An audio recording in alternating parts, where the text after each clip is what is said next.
What's up, and welcome back to Interpreting the Stars, where today we are bringing it back to our Quentin Tarantino marathon of films with Django Unchained. Originally, I had Django scored as the best overall Tarantino film that I'd ever seen, but I rated it at a time when it came out first, years before this marathon, and with rewatches, I often find a fluctuation in the scores, so that may mean that this is still the Tarantino movie that I consider the best, and it could technically mean it's the worst. So, my original score for this movie was 96%, and that score has dropped now. But to what? I will let you know by the end of this review, so stick around for that. But let's get started. So, Jamie Foxx plays a slave named Django who is freed by a bounty hunter named Dr. King Schultz, played by Christoph Waltz. Dr. Schultz is a retired German dentist that currently makes his living tracking down and killing bad men with bounties over their head. He frees Django because he can identify the next group of thugs that he's after. If this were any other film, the rest of the movie would have dealt with them tracking each and every single member of these thugs. Instead,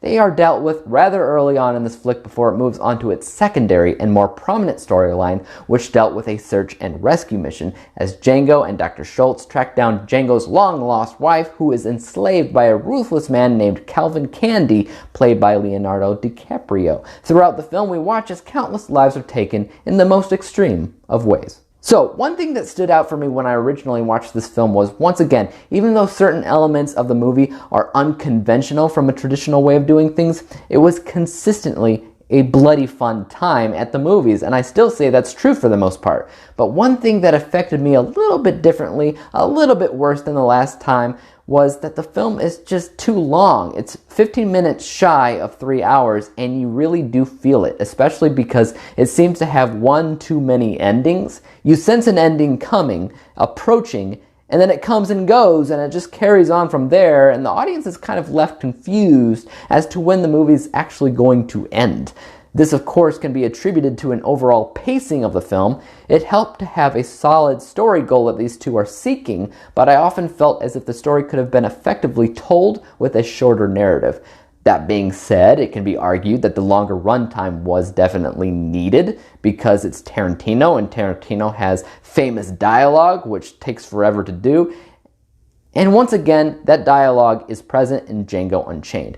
Also, we have yet again a great assortment of fantastic acting performances from literally everyone as a whole, and it's hard to look at this film on its own, because I want to compare it to Inglourious Basterds because of the roles that these characters play. I loved Christoph Waltz in Inglourious Basterds. I consider that role to be the best he's ever done, and one of the best movie villains I'd ever seen, period, as he's not just commanding the screen, but he's also giving the audience a fair share of anxiety when they watch him deliver his lines too. He is a much more likable character in this movie though, and as such isn't quite as memorable of a character. The real enemy of the movie can be seen as Leonardo DiCaprio's character, who, even though is a considerably ruthless and disgusting person, isn't as prominent of a movie villain as Waltz was in Bastards. In fact, I would have to argue that his character just wasn't that memorable as a whole at all. The only real character that was incredibly memorable was Jamie Foxx's role, as he was essentially the Western version of the bride seen in Kill Bill.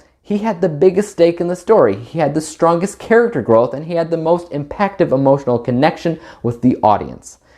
Let's not forget, however, that after all these years, Tarantino still has a firm grasp on what it takes behind the scenes to make something that stands out as not only different, but as a whole precise. There was so much focus on what it looked like from a visual perspective, how it was shot from a cinematography perspective, how it is edited to help tell the story, and even the weird music choices seem to fit this film 110%. None of this is surprising given Tarantino's history, but the consistent consideration for all of these things is always refreshing and a joy to experience. Breaking it down even further, the visuals are apparent primarily with production design, costume, and makeup, all of which help make this film look and feel like it truly is a Western. I love the changes in scenery, from wooded areas to snowy hilltops to questionable farmhouses, and of course the sheriff and deputy man small towns.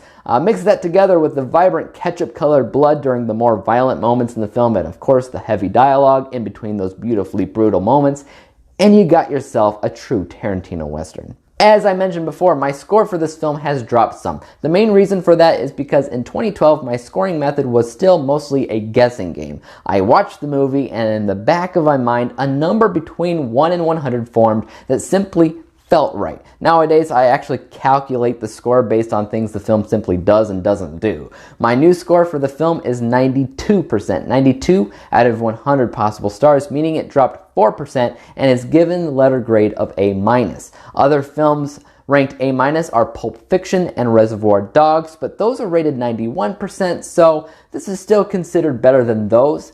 And it's important to note that Inglourious Basterds has indeed beat out Django Unchained in my rewatch by 1%. I still have more to go, so we'll see how happens next. Guys, don't forget to tell me what you thought about Django Unchained in the comments down below. As for YouTube, you know what to do. Subscribe to my channel if you like what you saw and you would like to see some more. Hit that thumbs up button because that always helps out my channel. And of course, there's always that little bell icon which helps notify you when I come out with my next review. But until then, peace out!